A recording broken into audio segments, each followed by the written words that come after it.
Dizem que nos primeiros dias de vida, o cuidado materno é muito importante para os filhotes. Mas será que esse cuidado é realmente fundamental para o pleno desenvolvimento dos recém-nascidos? E que tipo de consequências a privação do contato com a mãe pode gerar nos filhotes? Esse contato com a mãe, ele acaba fortalecendo muito os vínculos, tanto pela questão de saúde, assim, amamentação e tal, essa proximidade que criam as defesas. Entender que a pessoa que está ali cuidando dele não precisa ser a mãe praticamente, mas é a pessoa que vai amar ele ali, né? Isso fortalece, primeiro, a identificação do filho com a mãe no sentido de proteção, de saber aonde é que está a proteção e quem que ele, digamos, recorre se ele tem alguma necessidade, né, de fome, por exemplo, de frio, ou de estar sujo, coisa assim, ele já reconhece. O filho, ele é gerado dentro da mãe, então ele tem essa comunicação com a mãe já dentro do útero dela, já passa a viver com ela, né? Depende dela para se formar. Dizem, né, tem pesquisas e tal que dizem que quanto mais esse contato for intenso, melhor a criança vai se desenvolver. Eu acho que pode acabar gerando algum trauma, assim, pela separação. Vai gerar com certeza uma falta na criança e também uma parte da mãe. Para a mãe seria uma dor muito forte, né? Acho que é uma dor que não tem, como é que eu vou dizer, que não tem cura. Ela fica ali para sempre e não tem. E para o filho seria uma coisa que vai levar para a vida toda dele e isso vai haver consequências mais tarde. Se for substituído por outra pessoa, né, essa outra pessoa vai poder desempenhar todas essas funções, né, e a criança vai reconhecer. Né? O problema é se é interrompido e não tem uma substituição desta figura por outra. É difícil dizer, né, porque a gente acha que não tem impacto, né? Porque a criança cresce e não se lembra de nada de quando era bebê, então, não sei, talvez ela se sinta menos protegida, mais insegura, né, com as questões da vida, à medida que ela for crescendo. Então deve ter consequências psicológicas, assim, mas acho que nada muito grave também. No programa de hoje, conversamos com Débora Czarnabai, mestranda em Fisiologia pelo Instituto de Ciências Básicas da Saúde. Na pesquisa que realizou, Débora chegou a resultados importantes sobre como intervenções na relação mãe-filhote podem afetar o desenvolvimento do sistema nervoso dos recém-nascidos. O trabalho Efeitos no Comportamento Materno, Aprendizado Olfatório, Proliferação Celular Hipocampal e Bulbar em filhotes de ratos Ouister submetidos à deprivação do cuidado materno no período neonatal, venceu o prêmio Lundbeck de incentivo à pesquisa. Queria começar falando um pouquinho sobre o prêmio que tu ganhaste, né? O que é esse prêmio Lundbeck? Bom, esse prêmio, na verdade foi bem inesperado ganhar esse prêmio. Foi depois que eu enviei o meu trabalho para um congresso internacional, o Brain Behavior Emotions, que aconteceu aqui em Porto Alegre, então a oportunidade foi única, né? E concorreu com outros 1.080 e poucos trabalhos, então foi bem inesperado mesmo. Obviamente que eu acreditava no meu trabalho do mestrado e tudo, mas como estava concorrendo com tantos outros trabalhos, foi uma surpresa. Quando eu vi que o meu trabalho ganhou, eu pensei, nossa senhora, foi muito bom. Ele é um prêmio que é da Fundação Lundbeck. Essa fundação, ela incentiva a pesquisa. Então, já faz muitos anos que eles fazem várias coisas para incentivar a pesquisa, na ciência, neurociências e tudo mais. Então, foi muito legal ganhar o prêmio, até para ter uma maior visibilidade aqui para a URGS e para o Departamento de Fisiologia, para o ICBS, que eu acho que as pessoas não acreditam muito que com pouco dinheiro que a gente tem, a gente consegue chegar até a receber um prêmio por isso, mas depois de muito esforço, obviamente, né? Em linhas gerais, assim, o que é o teu trabalho? O que foi a tua pesquisa nesses 2 anos? A minha pesquisa, ela foi uma continuidade da pesquisa que o meu orientador, o professor Fernando Benetti, ele iniciou no doutorado dele. Então, eu dei continuidade a essa linha, que seria a linha de separação materna, né? É um protocolo desenvolvido para separar os filhotes da mãe durante um período por dia e ver quais as consequências dessa separação. E essa separação ela ocorre bem na fase crucial da vida desses filhotes e que também corresponderia à fase humana, né, da infância, que é uma fase em que tanto os humanos quanto os filhotes eles precisam dos cuidados maternos para ter um adequado desenvolvimento. Então a gente conseguiu ver que esse afastamento diário, nesses primeiros dias de vida, tem consequências lá na fase adulta, várias consequências sérias, inclusive déficit cognitivo, alterações comportamentais, alterações imunológicas. E no meu trabalho especificamente a gente viu essas alterações nos filhotes, já nessa fase. Eles já apresentam um atraso de desenvolvimento, um atraso cognitivo e eles apresentam alterações celulares, de células neurais importantes para a memória e células neurais importantes também para diversas outras situações. Então a gente conseguiu ver que já na fase neonatal eles têm esse atraso em relação aos animais que ficariam todo o tempo com a mãe. No início do meu projeto de mestrado, a gente estava prevendo analisar só na fase adulta. Então, a gente iria analisar eles com em torno de 120 dias de vida. Isso para o rato já é a fase adulta. Como a gente, ao longo do projeto, viu outras alterações, daí eu e o meu orientador sentamos, conversamos, decidimos fazer esses experimentos com os animais naquela fase neonatal também. E eles apresentaram as sequelas nas duas fases, mais sim. na fase adulta e mais desenvolvido. Como o meu orientador, ele já tinha feito esse trabalho no doutorado dele, ele viu que os animais na fase adulta apresentavam déficit cognitivo. Então já estava comprovado que na fase adulta tinha o déficit cognitivo. Que ele fez experimentos fazendo com memória aversiva, que é aquela memória de medo e tal, e ele viu que os animais apresentavam um déficit nessa fase adulta. Então a gente acabou desenvolvendo esse protocolo, fazendo ele na fase neonatal.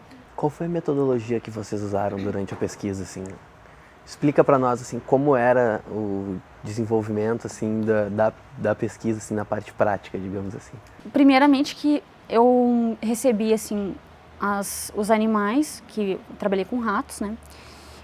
Ratas fêmeas prenhas, elas vieram para o ICBS, então a partir do momento que elas chegaram aqui, eu comecei a cuidar o dia do parto. Então eu acompanhei elas desde o parto até o momento em que os filhotes nasciam. Quando eles nasciam, eu separava eles 3 horas por dia da mãe. Eles iam para uma outra sala isolada, ficavam dentro do mesmo ninho, com o cheiro da mãe, iam para uma sala que era aquecida, para não ter nenhum outro tipo de problema, a não ser só a separação. Então não tinha outro viés. Eles iam para uma sala aquecida, que mimetizava aquela temperatura corporal da mãe, e ficavam lá 3 horas. Depois dessas 3 horas, eles retornavam para a mãe voltava para a caixa de origem, né? Ele ficava no biotério, e com esse retorno permanecia ao longo do restante do dia, até o dia seguinte, em que eu fazia a mesma coisa. Então isso fazia nos 10 primeiros dias de vida. Todos os dias? Todos os dias, essa separação.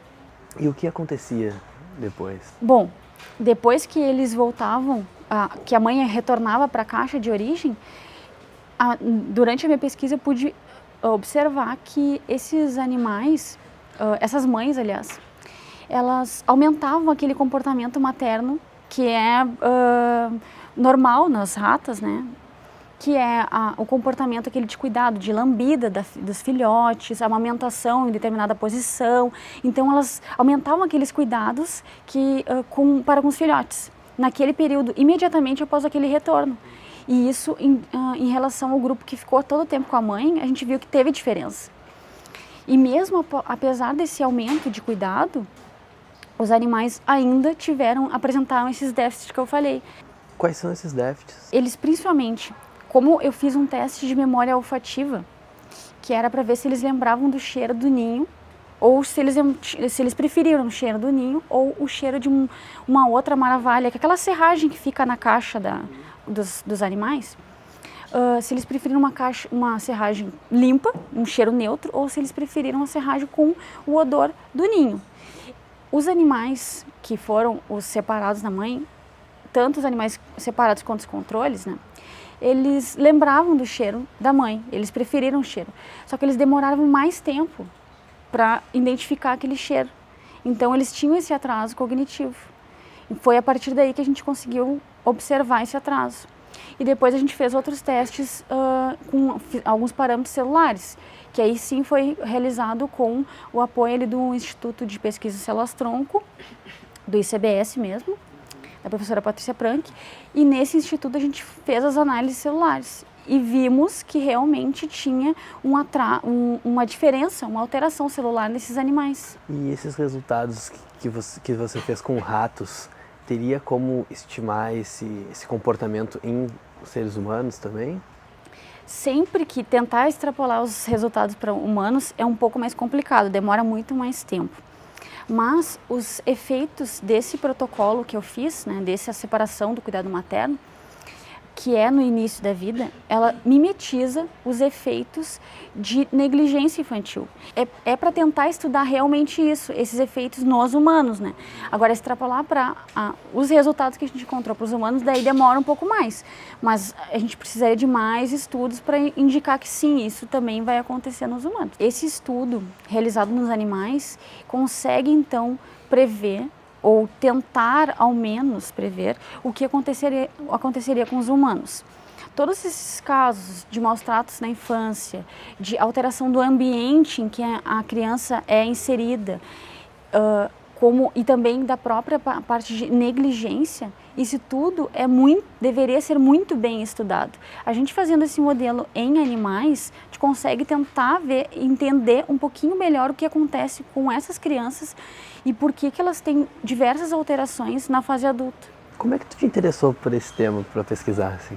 Bom, eu sou formada em biomedicina pela URGS e logo no primeiro ano eu iniciei a iniciação científica num laboratório que trabalhava com biologia molecular, endócrina e tumoral.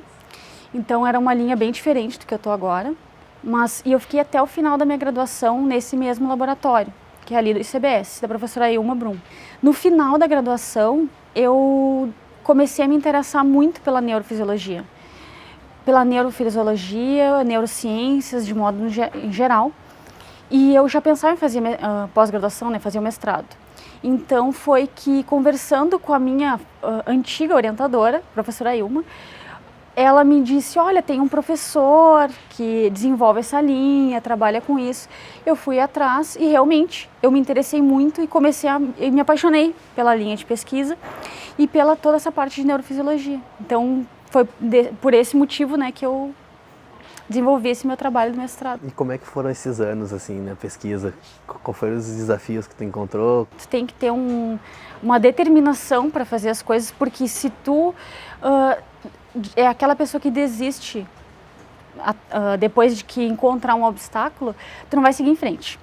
Então, apesar de vários obstáculos, porque eu permaneci durante todo esse tempo vindo quase todos os dias, não tinha feriado, não tinha final de semana, não tinha nada, tu tem que vir aqui para desenvolver a pesquisa. Então tinha que acordar cedo, às vezes não dormir, então é um trabalho árduo, mas tem que acreditar.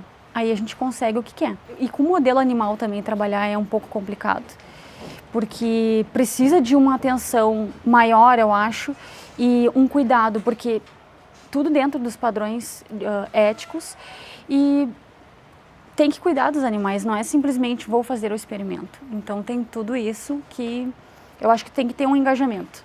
E agora tu pretende seguir para um doutorado? Sim, pretendo seguir com o doutorado. Tem alguma ideia já como é que vai seguir essa pesquisa? Seguir na mesma linha de pesquisa e estudando outros parâmetros e também aprofundando os estudos que eu realizei na parte celular e também em outros sistemas de neurotransmissores que estão envolvidos com vários tipos de memória. Não sei se tu gostaria de acrescentar alguma coisa. Eu queria agradecer o convite para estar aqui e falar sobre o meu trabalho de mestrado e dizer que realmente as pessoas têm que acreditar que dá certo, se esforçar e que é isso aí que a pesquisa né? A gente acaba se submetendo a várias coisas, mas que a gente acredita que vai dar certo.